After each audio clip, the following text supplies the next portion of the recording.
Hey guys, welcome to the Reparenting Daily podcast, your daily guide for inner child healing. This podcast helps you establish a consistent reparenting routine, and it's divided into 3 sections. The first is a daily reading, the second is a discussion of that reading, followed by suggested journal prompts, and the last section is a peaceful meditation for closing. Good morning, good afternoon, and good evening from whenever and wherever you're joining us. I'm so glad that you could join us here on this journey of self-expansion and growth. If this is your first time, welcome.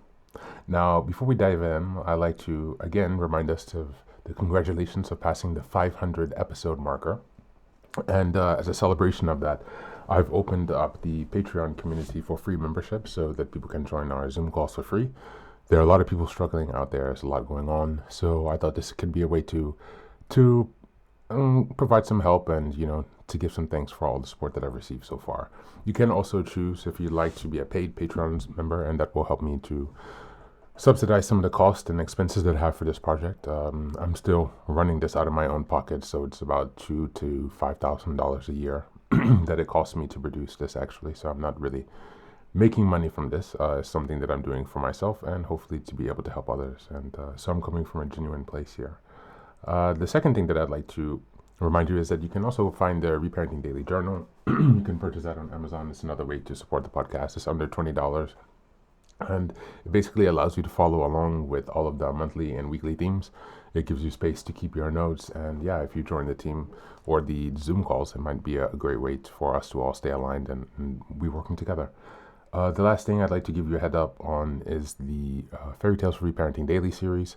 As I mentioned earlier, I've had some editing issues with that because in the springtime, the end of spring, I did some reworking to structure those into certain themes. So like the beginning, middle, and end of the hero's journey. And in the midst of reorganizing and restructuring the stories and also upgrading the artwork, some of the text is a bit mixed and jumbled all over the place. Sorry about that. When I was in the editing phase for the first time, they did not send the proofread copies to the Netherlands, and so I had to work, around and trying to find a way to get the copy to edit, and it's just been a mess. So basically, that's going to take a little bit longer. I'm going to aim to have that done by the end of the year, but I have burned my eyes, so I am very limited. Excuse me, with what I can do and time I spent on the computer. And so I would have had that done much earlier. I would have liked to have that already done, but here we are. And so in any case, once that's available, again, I'll give you a heads up, but please do hold off on purchasing the Fairy Tales for Reparenting Daily for now. Or Fairy Tales for Reparenting series, not the Fairy Tales for Reparenting Daily. That's it today. So without further ado, let's dive into today's practice. Today's reading is from the ACA Big Red Book. We're reading from chapter 4. Just as a reminder, we're in October, and the theme is establishing or developing resilience and overcoming challenges. We're in week 1, which is October 1st until the 7th. It's the last day of the week. And the theme for this week has been understanding resilience. In chapter 4, this is page 68, in case any of you have the physical book. All EACA bottoms have one thing in common: self-abandonment.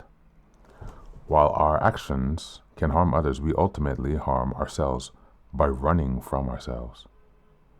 We give up on ourselves. We can believe we are not worth saving. Most bottoms are emotionally painful unless the adult child is dissociating from reality. The pain varies due to our ability to switch over to other soothing compulsions. The level of pain that adult children can tolerate without admitting they have hit a bottom is simply astonishing.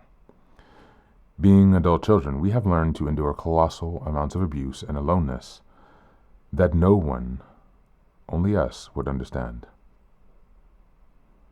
Even longtime members in recovery have suffered with the emotional pain, seemingly unable to find relief in ACA. They have held on with sheer grit and forced prayers. They also have members who suffer in silence with psychic numbing, believing they are unable to feel anything. Whether we are numb or in emotional anguish, we pay an enormous price unless we become willing to move into action. If we have suffered long, we are usually hanging on to some secret fear that blocks us from working the program. We usually know what that thing is. If we pray and remain still, we will know what to do. We are not alone anymore. Many of our members who have worked remarkable programs come to other program, 12-step programs, come to ACA to further address their shame and feelings of being unwhole. They have made good progress elsewhere, but they sense there is something missing. While working ACA steps, these members may realize a new bottom or the work needed to seize a deeper sense of healing. These members are introduced to a loving parent and the inner child. For these members, ACA meetings can unlock the grief that has not been addressed for years.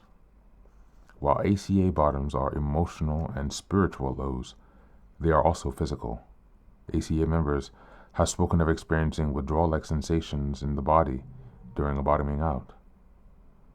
There can be mental confusion and loss or increase of appetite. In a relationship bottom, there can be intense feelings of isolation and abandonment. The emotional pain seems like too much. It is that powerful. We are not judging those who have faced an ACA bottom or a relapse.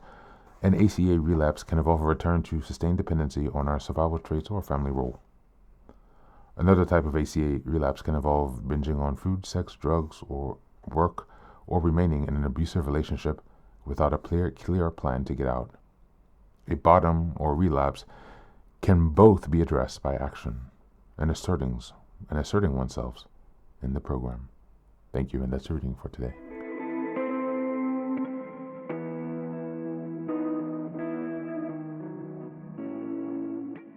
This section explains that all ACA bottoms share one painful truth: self-abandonment. When we reach a bottom, it's not only because of external failures, but because we have turned against ourselves, running, numbing, and believing that we are simply not worth saving. Adult children often tolerate enormous amounts of suffering because in childhood, we are trained to endure that pain and suffering in silence, without any support. Even in recovery, it's possible that we may struggle with emotional numbness or overwhelming anguish. Resilience here is not about toughing it out. It begins when we stop abandoning ourselves and face the truth that we've been aborting, the secret, fear, and grief that we carry. The ACA program often offers relief by introducing us to the inner child and the loving parent within, breaking through the shame and the emptiness that old coping strategies simply cannot heal. Resilience grows not from denying the pain, but from connecting to ourselves with compassion and honesty, and learning that we are not alone. For reparenting, this is crucial. Every time we choose to stay with ourselves rather than to abandon or numb, we are practicing resilience. We are learning to be the parent that we never had, offering comfort and presence instead of abandonment. Healing is not about avoiding bottoms, but using them as turning points to reclaim our self-worth and inner safety. As we go to the journal prompts today, number 1, when have I felt like I was abandoning myself? And what did that look like in my daily life? Number 2, what secret grief or fear might still be blocking me from fully facing myself with compassion? Number 3, how can I begin today to show up as a loving parent to the part of me that feels unworthy or abandoned? That's it for today. As always, thanks for being here. Take care of yourself, and please do be well.